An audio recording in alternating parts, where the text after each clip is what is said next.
Hey guys, it's Jen here from Mom, Dad, Cup of Kids.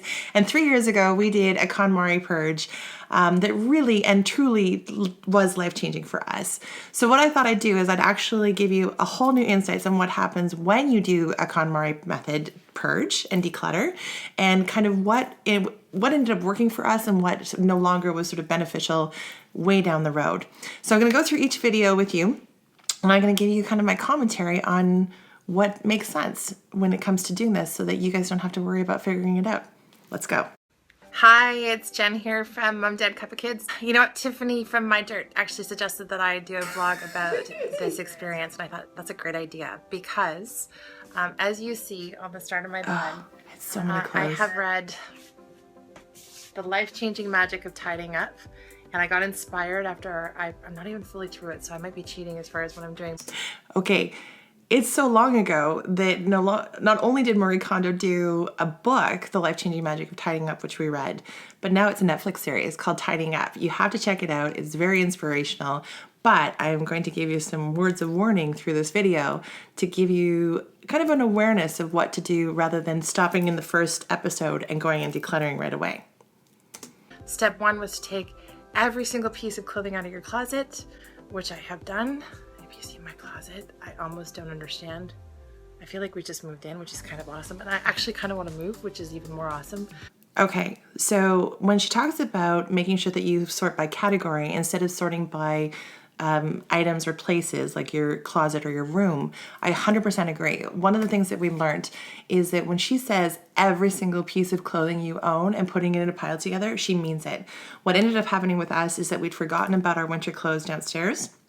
And that actually changes your methodology on how you look at things, because when you have it all together in one spot at one point in time, you just rock it. You're kind of in that mode, you're in that sort of groove, you get it all done, and then you've purged that first purge. We end up doing like kind of a second purge and a third purge over the course of the last few years. But looking at that and making that change as far as every single piece of clothing you own in one spot will be hugely beneficial for you. And this is it. And so the whole concept is that you're supposed to pick up each piece of clothing and decide whether or not it's still servicing you and whether or not it brings you joy. Does it spark joy when you pick it up? And my first bit, this is my first sort of attempt right here, is I think it's bringing me joy. Like I'm kind of looking at it going, well, you know what? I really like wearing that pink dress. I feel good in it. What I have noticed is how many times I've actually been picking up things going, you know, I was waiting until the day that I lost weight, or I was waiting until the day that I'm gonna lose some boobs. Sidebar, who cares about when you lose weight or whether or not you lose weight? The whole point of the thing is that if you're holding on to a piece of clothing, waiting for that moment, let it go. Seriously, life is too short and it won't be on trend anyways by the time you lose that weight. Second note, totally did lose the boobs, made a huge difference, big advocate on breast reductions. If you're thinking about it, come talk to me. And that I might fit into it. But I'm kind of now thinking that maybe the whole intent of this is actually happening now so that I can kind of clear my brain, clear the clutter that's in the house and clear the clutter that's in my world right now in my head, and just kind of come at this with a fresh start. So everything I've been picking up, I'm literally like, you know what, that doesn't fit that great, or my bra strap shows, or I feel like my boobs are too big in it, or what have you. And so because of that, I am actually putting it away. I'm giving it up. And so I am about half and half right now. And I've just gotten through maybe the first part of my closet. I've got purses, I've got shoes that I haven't worn in, I don't know, it feels like a really long time. And I've always sort of thought, well, someday, but someday can be never, because I've realized that there's a whole bunch of stuff that I've had in my drawers in my closet that it's been at least 2 or 3 years since I've worn. So this is it, guys. Day one. I will keep you posted on how this goes. This could be a miracle for me. I could be very, very happy by the end of this, or I could be very, very sad. Okay, so one key note that Marie Kondo says in the book that she doesn't necessarily say in the series is start, if you can, in the morning. We did this on a long weekend. We started kind of midday on Friday, and that does make a huge difference.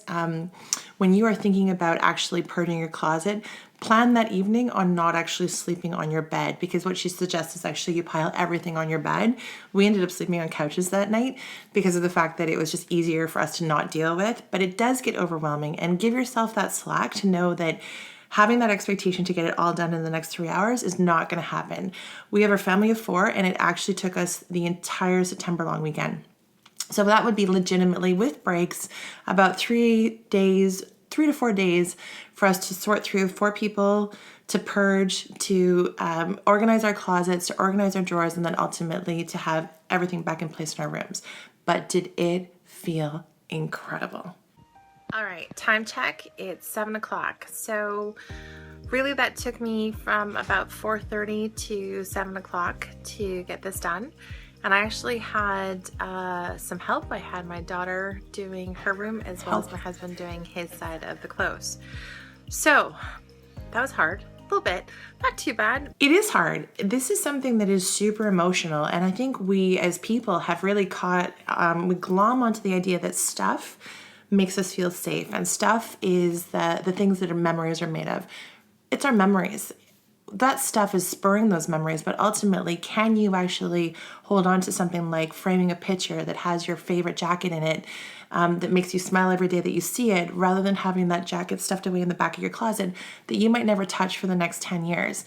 It's about clearing that space away and actually clearing your mind. And I really found that emotional kind of journey that you're on with your clothes is big, but the rewards are huge.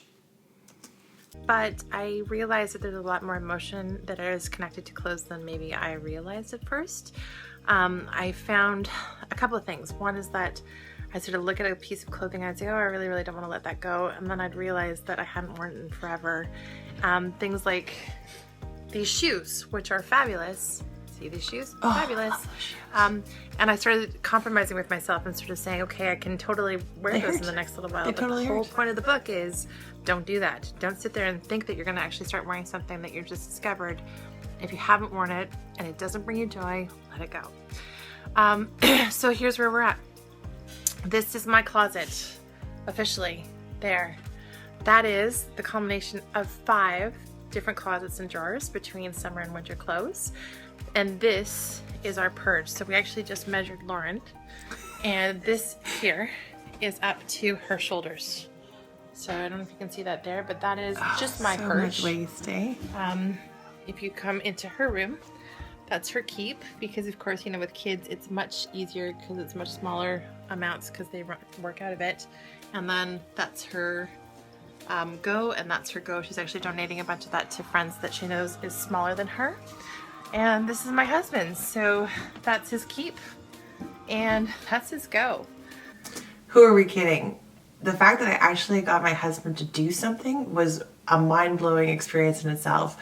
That's going to be your hardest person to get engaged in this KonMari process. It's not going to be your kids. It's going to be your husband. I guarantee it. So we've been super successful. Now, a couple of things that I realized as I was going through and purging things. One is that I like purses that have an outside pocket. The reason being is I like to put my phone there.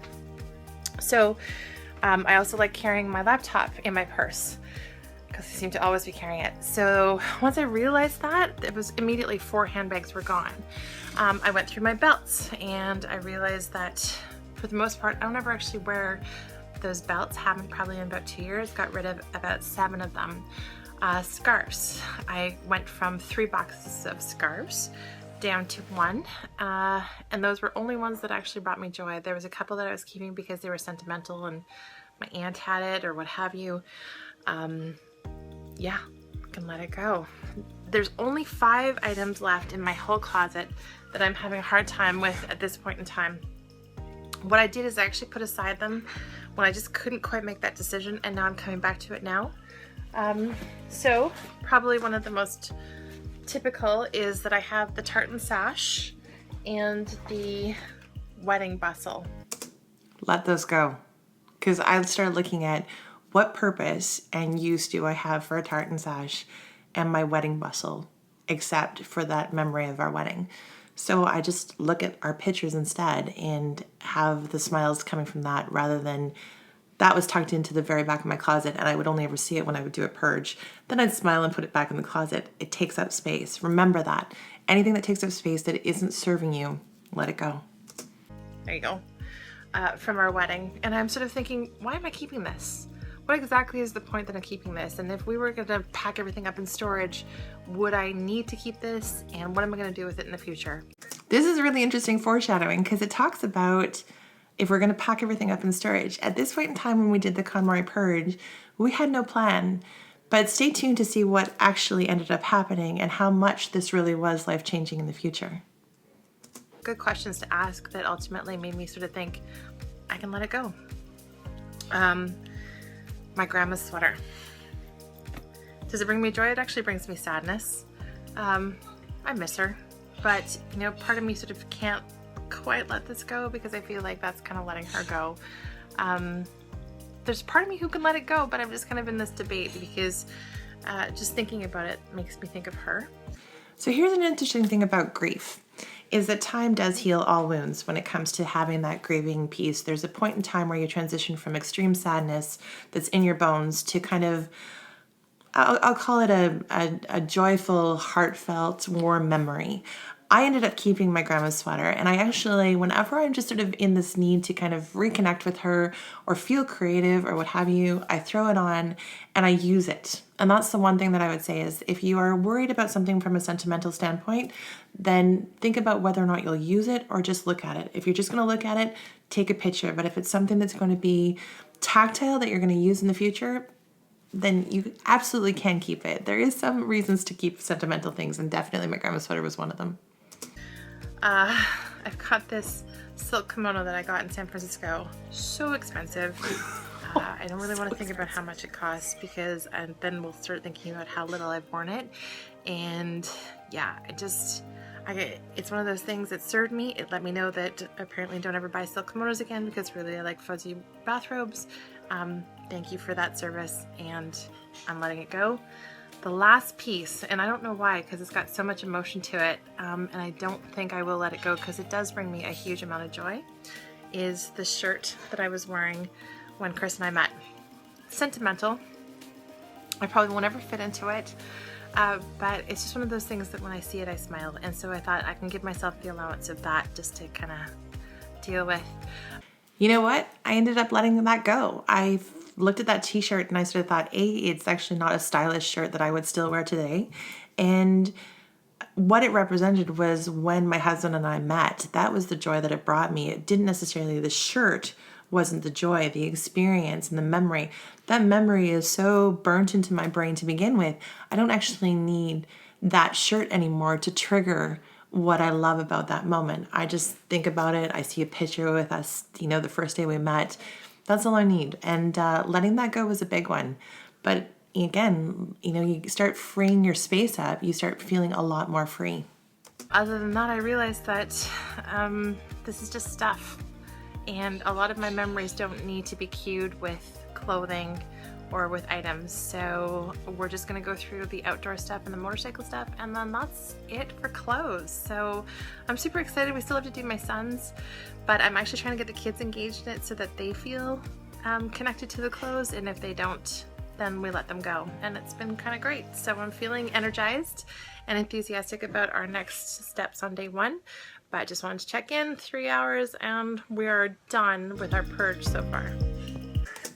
Okay, so top 3 tips that I learned in terms of the emotional side of doing the KonMari piece, especially with clothes.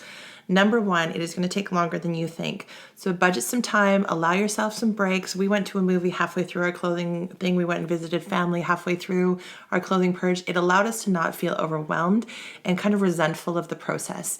This allowed us to kind of go. We went, we worked, and then we would reward ourselves with some time off. And again, just expecting and giving yourself that break to know that it's okay if it takes longer than you expect. That was the first thing that we really learned.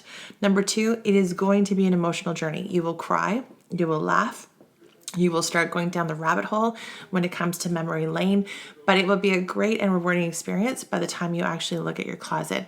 And number 3, there are reasons to have sentimental items. You just sometimes have to look at whether or not the purpose of the sentimental item that you're keeping is actually serving you. And again, if it's not, then let it go. If it serves a purpose and you're using it, great. If not, so long. I don't know what I was waiting for my ass to get smaller, but they were uncomfortable. And today, after transporting these around to how many moves that we've had in our lifetime, I kind of looked and went, what am I waiting for?